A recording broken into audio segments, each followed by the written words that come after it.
How good is the crop of offensive tackles available for the 2024 NFL Draft? We're delivering our final rankings today on the Locked On NFL Scouting Podcast.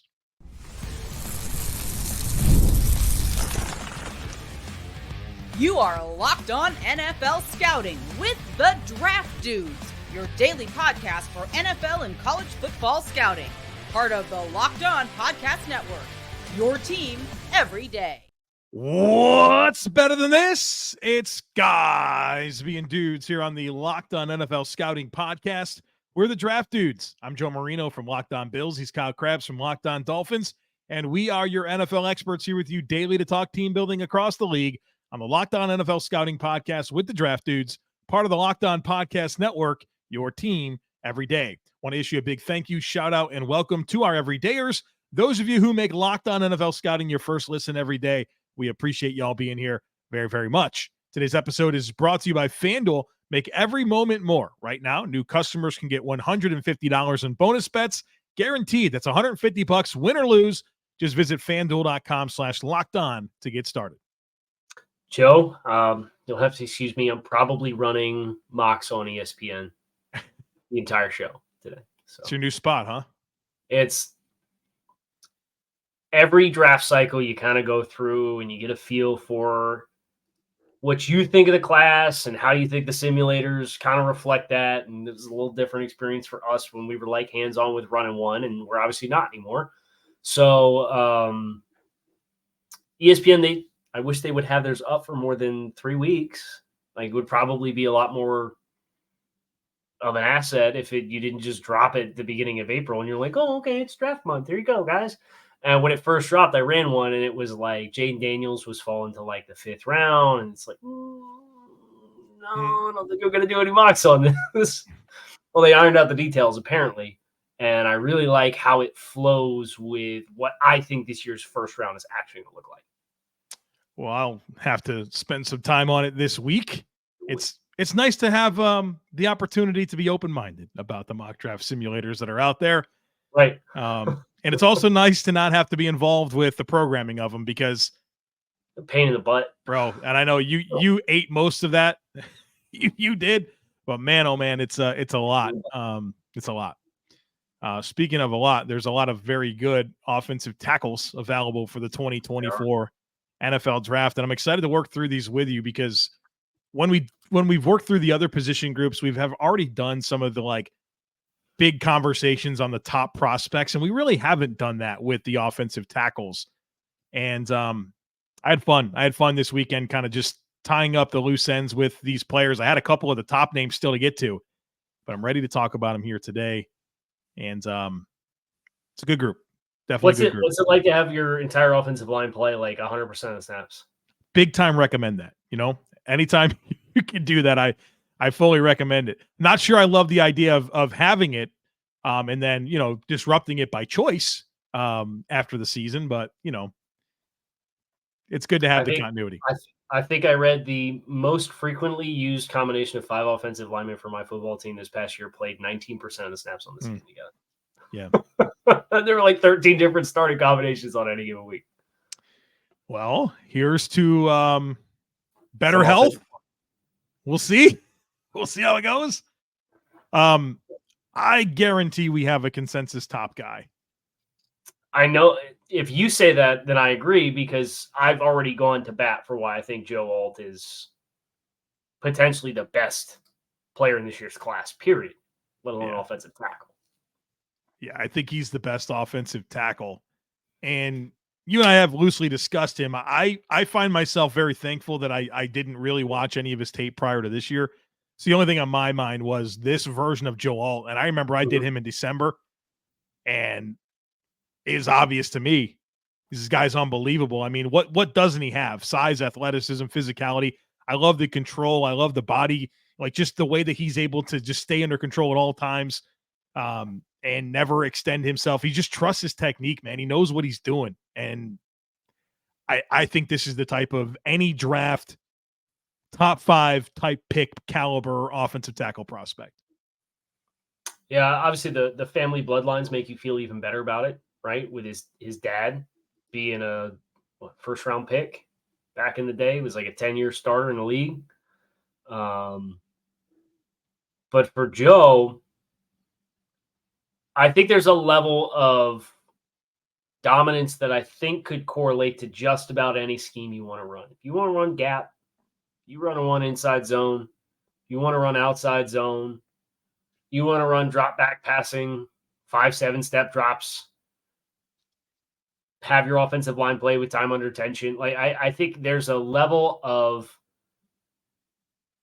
universal appeal with Joe Alt that certainly fed into him being not just my top offensive lineman, but my top overall player in this year's class. 6'8" and 5'8", so just a tick under 6'9". We're teetering on too tall, but like he plays, he doesn't move like it, right? Like there's nothing odd about the way he moves. You like that former tight end background shows up. Yes, with the movement skills in both short spaces and in long space, and with like long landmarks. Yeah, total stud. It's felt like for so long this has been the Titans are going to pick him at 7. Now it's like, well, the Chargers are picking him at 5. And could you imagine? I don't think so. You think he gets a 7? I got some big takes for top 10 this year with mock drafts this week. Where do you think Joe Alt goes? You don't think he goes 5 or 7? Yeah, he goes 7. Okay. My other first round grades, and this is in order. I have Joe Alt number 1. He has a clear top 10 grade for me. Troy Fautanu out of Washington is my OT2. Yes. Amarius Mims out of Georgia is my OT3. Olu Fashanu out of Penn State is OT4. And my last first-round grade for offensive tackles, Taliese Fuaga, Oregon State, OT5. Okay. So I'll read through my grade breakdown. We can talk about the differences here. Alt, Fautanu, I have top 10 grades on both of those players. Did you have any of the top 10 grades or just ones? Fautanu is graded 89.62, and you have to be a 90 to have a top 10 grade. Coward. Okay, that's fine. That's fine. Close. I'm not upset at all about it. My third-rated offensive lineman who played tackle was Taliese Fuaga, but he ranks as the third offensive lineman at guard. So I think the ceiling is higher for Fuaga at guard. I think he could certainly play tackle, but I do have a late 1 on Taliese Fuaga. I have a late 1 on Olu Fashanu as my OT4. I have a late 1 on JC Latham, and then I have a late 1 on Amarius Mims.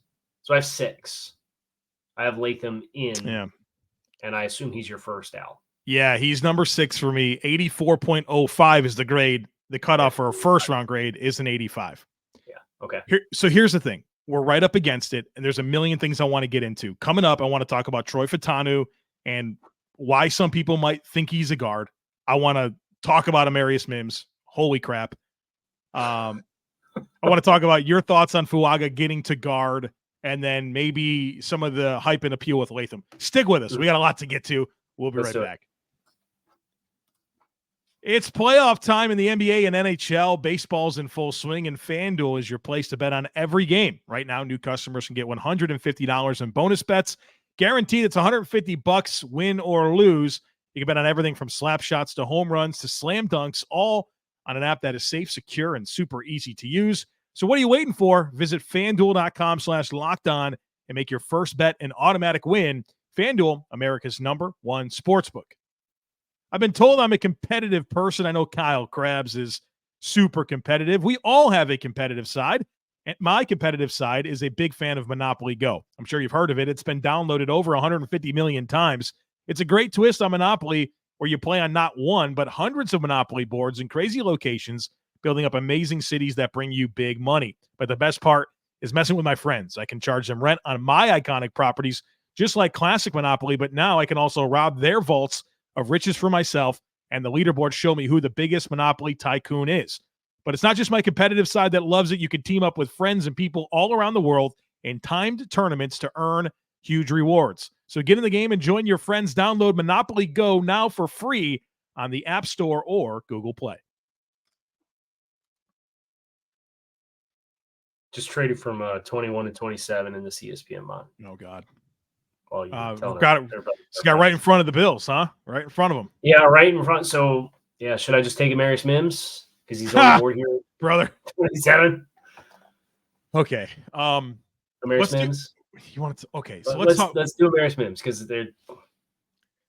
there's no question. Like, if you had to say who the most talented offensive tackle prospect is most physically talented, it's Amarius Mims, right? Oh God, he might be the most physically gifted player in this class. I mean, the word. I texted you him in like August. Yeah, I do, Kyle. You know, and I do remember. I do remember that. He's rare. Like, that's the word. The word that I can't get out of my head when watching him was like, this dude is rare. Size for days, athleticism for days, power for days. Dude, I felt like I was watching Mike Tyson fight against, like an amateur boxer with the heavyweight strikes. These Tennessee edge rushers, brother. These Tennessee edge rushers were just getting mowed over with the strikes. I've never seen anything like it. We usually use words like ragdoll. My God, like Mims is literally embarrassing other people in front of their families. Don't run twists on him.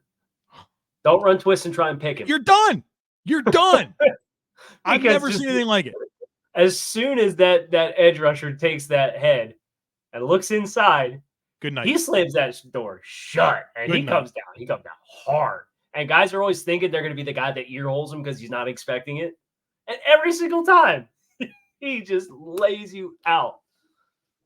He's unbelievable. And I saw some statistics about his body fat percentage. So he's 6'7", like 7-8%, I would guess. Seeing what he looked like in Indianapolis at the combine. Oh, you saw this man? Oh my God! Yeah, in person, yeah. Oh my God! It was right up there with using the urinal next to Vita Vea in the interview room.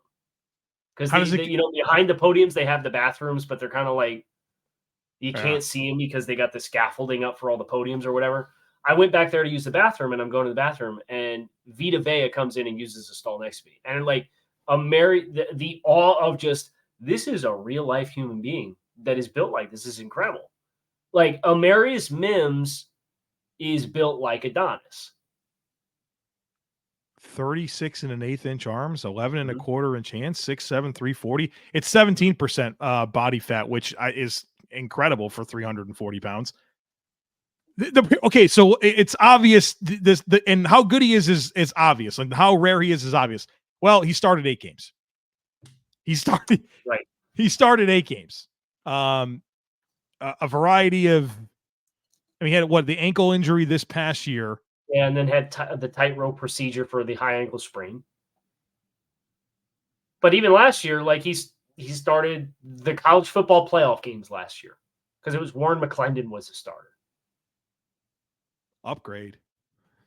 Right. Well, the last 3 seasons, he played 121 snaps in 2021.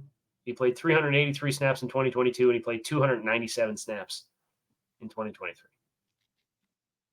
Good luck. Like, it's the impossible thing to account for with Amarius Mims. But if you're just going off of what he looks like on tape and how dominant he is and the physical profile, it's very easy to see why a team would probably buy in very, very early. Monster. He's going to be a Raven, isn't he? Oh, no. Can't happen. Can't happen. Yeah, they can't move on from Morgan Moses and replace him with Amarius Mims. It's not allowed to happen. Good luck. Good luck. Because they already got Andrew Voorhees in the pipe at guard, who is going to step in and be just fine because he was a top 100 pick before he blew his leg out and then still threw up 40 on the bench press to combine last year, and they got him in like the 6th round. Raven. Don't. Can't happen. All right, so Troy Fautanu out of Washington. really interesting situation there because it felt like for so long the hype there was like guard, and then he goes to the combine. He's got like north of 34-inch arms, right? Like it's not a length issue, and that's typically why you would put a guy at guard. It's a height perception issue. Well, and as I was watching him and trying to understand why there were some of those narratives, he's my second best offensive tackle in the class. I think he's unbelievable. Is it just because he's so aggressive? Like Mason Johnston, Clemson player, we were talking to him last year, and one of the phrases that I learned from him that I love is he talks about taking the air out of reps. Fautanu wants to get on top of you so quickly. There are times where he's vertical setting and then sprinting forward in pass protection to like cut him off. Like he just can't. Yeah. He can't wait for you. He can't wait for you. Like, do you think I thought maybe people saw that and said, well, he probably loved to play on the inside where it happens a little bit quicker, but he's got all the length and athleticism to play tackle. Probably. I don't think being 6'3" helped the perception. You're 6'3". I mean, most of these tackles are 6'5", 6'6". They assume that there was not length that went with that. There is length that goes with it. There's tackle athleticism. There's tackle feet. Yeah, there's tackle everything. Yeah. You know, do I think he could play guard? Yeah. Do I think he'd be fine at guard? Yeah, because he does like to play in close quarters. And I thought the area in which he was tested most was when he had to vertical set. But the way he would short set guys and make you run the loop around him, but he could mirror you. Yeah. Sometimes his over aggressiveness, he gave up the inside, but he had the ability to flash and flatten, and the hand power and the functional strength to not get collapsed in those situations and put back into the quarterback's lap. I think he's another potential transcendent player regardless of scheme. I think he could do just about anything. And I think he could play as a quality starter at guard. I think he'd be a quality starter at tackle. And if he's a quality starter at tackle with how athletic he is, that was the thing that like Washington really weaponized his athleticism in a lot of ways too, with how they got him in space, how they ran some of their counter stuff and got him out, as a puller. Do anything. Big fan. He's awesome. Fuaga, now you're saying guard for Fuaga. Yeah. Would love to hear you unpack that a little bit. It's the short area flash of the feet for me that I think he'd operate a little bit better in a phone booth. I thought there were some times where you get into the flow of the run game, and a defender would stick his foot in the ground and kind of like work back across your face. And I just didn't see like the kind of mirror redirection. Like once his momentum gets going, I thought he struggled a little bit to kind of stick his foot in the ground and mirror with it when a defensive player kind of tried to cut back against the grain, or if I'm stacked against you, I don't want to fall back off the block. I thought there were just some instances there where if you played him inside, he'd have a natural bumper with another player outside of him that would allow him to stay engaged a little bit better. So that I thought that came up in the run game. I thought he set pretty good. I think he had pretty good vertical sets, but I don't think like foot speed, like pure foot speed, when you're talking about Alt and you're talking about Mims and you're talking about Fautanu, I think he's a step down from that as just as far as like natural foot speed. I think he does a nice job of making you work through his area of influence, and he has a pretty good gravitational pull. But I just thought versus some of the other guys, there was a bit of a step down, and we are 25th percentile wingspan and 15th percentile arm length. And I thought there were some times where the blend of that with the foot speed against really dynamic guys tested him sometimes. And because of that, I think he'd be a better interior player, even though I think he can play tackle. Yeah, I'm more interested in Fuaga at guard than I am Fautanu. I think either would be fine there. Mm-hmm. It might need to happen more for Fuaga. I was looking back at my notes on him, and I definitely had some comments there about giving up inside outside edges based on how he framed some of the rushers. So that's certainly a growth area. I think you're encouraged by the movement skills. And for sure. Yeah. So I don't think it's a kiss of death or anything like that. It's one of those situations where maybe you find out at tackle and then move him to guard. I think he's going to be a quality starter. Yeah. Or if you draft him and you have good tackles, you play him at guard and he might land there. And then you might get a few years out and make a change somewhere else. And he gets an opportunity to play at tackle, but you would want to have some depth there in case your combination of best 5 would include him playing inside instead long term. All right. We're going to work through day 2 grades, our favorites on day 3, all that coming up here in just a second. So be sure to stick. Coming in a little bit of time. Stick with us. Folks, you shouldn't have to worry when you're looking to buy tickets to your next big event. Well, you don't have to, because Game Time is here for you, and it's the fast and easy way to buy tickets for all the sports, music, comedy, and theater events near you. Maybe you want to get to a playoff game in the NBA or the NHL. Baseball's in full swing. Concert season is upon us. Check out Game Time. They have killer deals on last-minute tickets, all in prices. They give you a view from your seat and a best price guarantee. I also love the app. It's easy to navigate. They give you flash deals. And when you buy a ticket from Game Time, it goes straight to your phone, so you don't have to dig through emails to find it. So take the guesswork out of buying tickets with Game Time. Download the Game Time app, create an account, and use code LOCKEDONNFL. That'll get you $20 off your first purchase.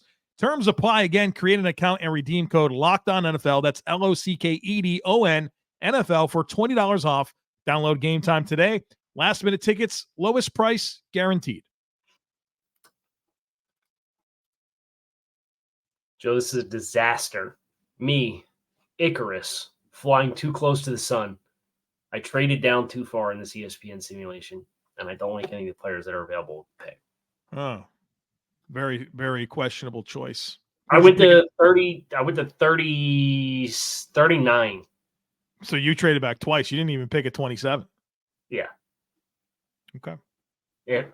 Listen, if you're going to give me 39, 65, and I just have to give up 27 and 158. I thought, hey, this is kind of what we think the sweet spot of the draft is. Just pick. And then we had a disaster. We had a disaster run the last 8 picks in front of me. I lost every single player I would have drafted. Pick Xavier Leggett and then get Christian Hayes off the board. Oh, both of them at 39.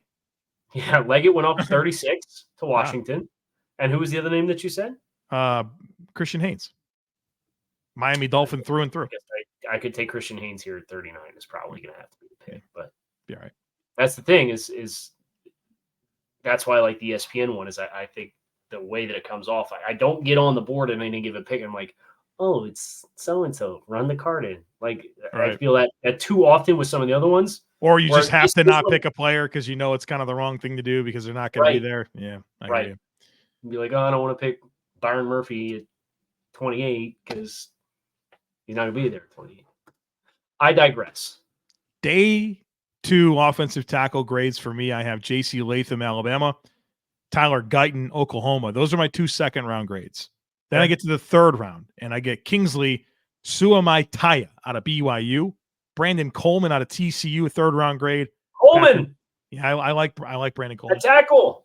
Yeah, I'm good with it.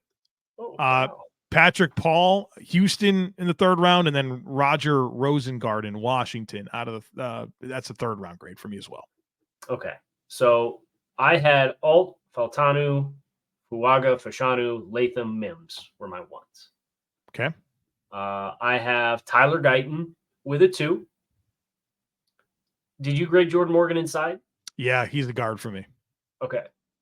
He's next in line as a tackle guard flex player with a 2. I have Roger Rosengarten with a late 2. And then my 3s are Kingsley Suamatai and Patrick Paul.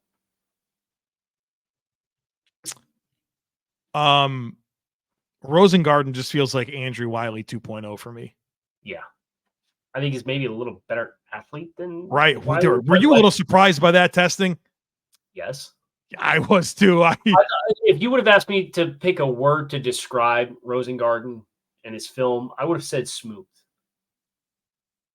I think he's pretty smooth, but I didn't think he was dynamic. So, yeah, the testing surprised me a little bit. Mel Kiper can't stop mocking him in the 1st round. He won't quit it. He won't quit it. Patrick Paul's going on Twitter Spaces talking about how he's going to go late Thursday. Patrick Paul. Yeah. Yeah. Really? So you don't know. Oh, we got a guy who's 6'7" with 35-inch arms. He's gonna get people's attention. Yeah, I don't see that. Well, good for him. If that can happen for you, congratulations. Not here to steal anybody's dreams. Where do you want to go with this? The guy you'd be most excited to get as far as the intersection of skill and like projected pick.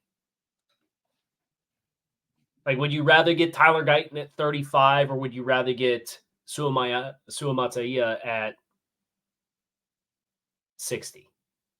Not saying the Bills need him. Yeah, just like in theory.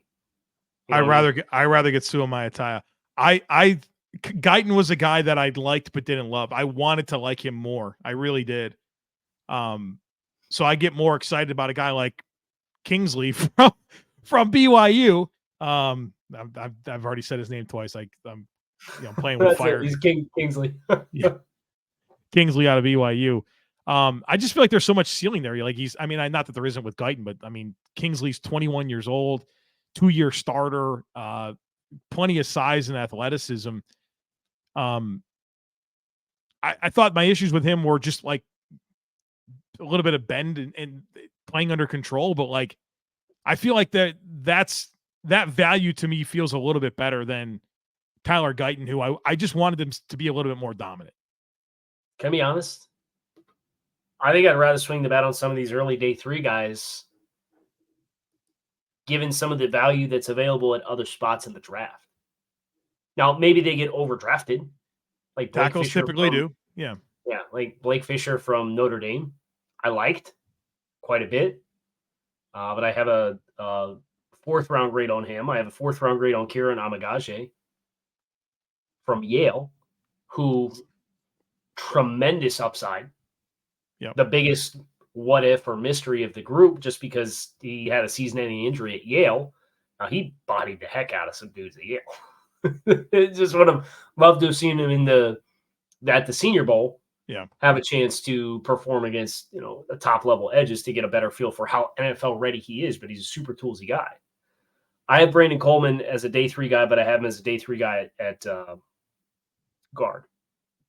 So if you're looking at intersection of forecasted value and what they are as players and their readiness to contribute, I think I'd rather wait for the next tier just because of some of the other talent that's available, because it's a rare, deep tackle class. I would try to take advantage of.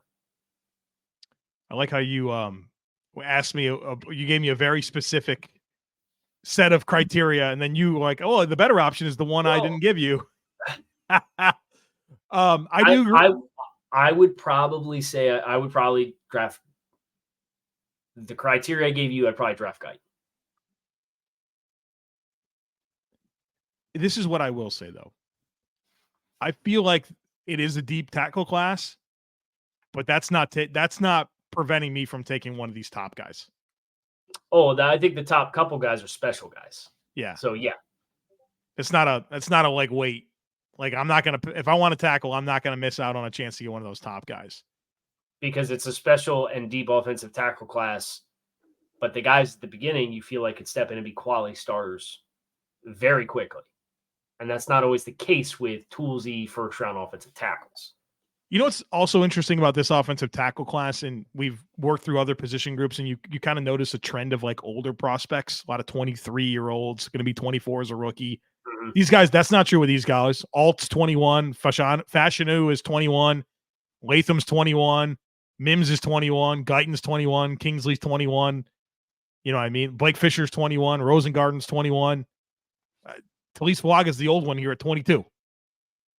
So I like that. I like that you have legitimate youth here for these prospects. Can I ask you one other question before we get to day 3, guys? Just as far as like who you'd want to really kick the tires on for day 3, guys. Yeah. If Graham Barton were great, I'm assuming he's great as a tackle or as a guard for you. Yeah. Or as an interior player. If he were graded a tackle, how would you like him amidst this group? Because some people are very adamant they think he can and should play tackle first. Really? He'd probably slot between Latham and Guyton.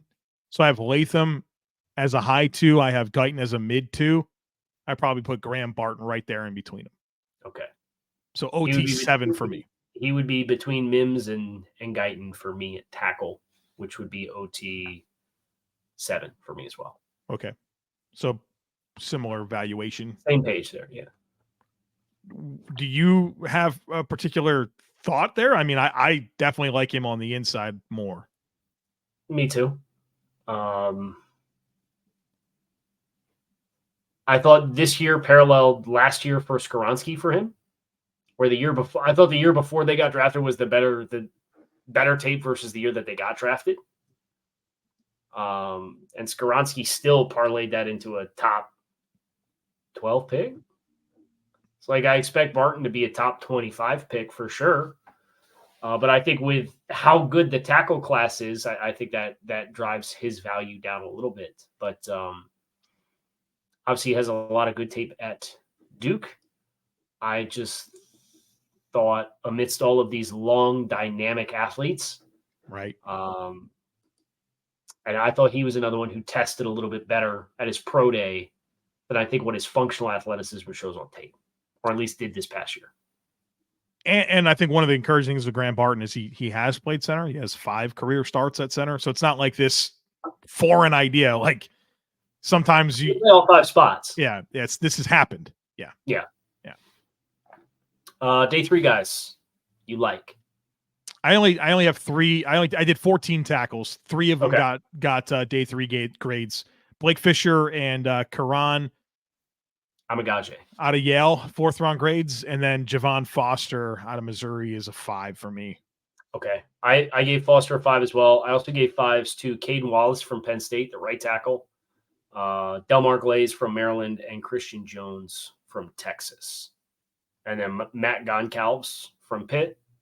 I think he's probably a guard at the next level. It graded him at tackle. He got a 7, bro. Great. I think you've already said the guy. I mean, Kiran from Yale. Amegadjie. No. Amegadjie. Say Dude, are you kidding me right now? Amegadjie. I'll work on this. Yeah. Be a priority of my afternoon. You might need to have it sorted out by Friday night. Kiran from Yale.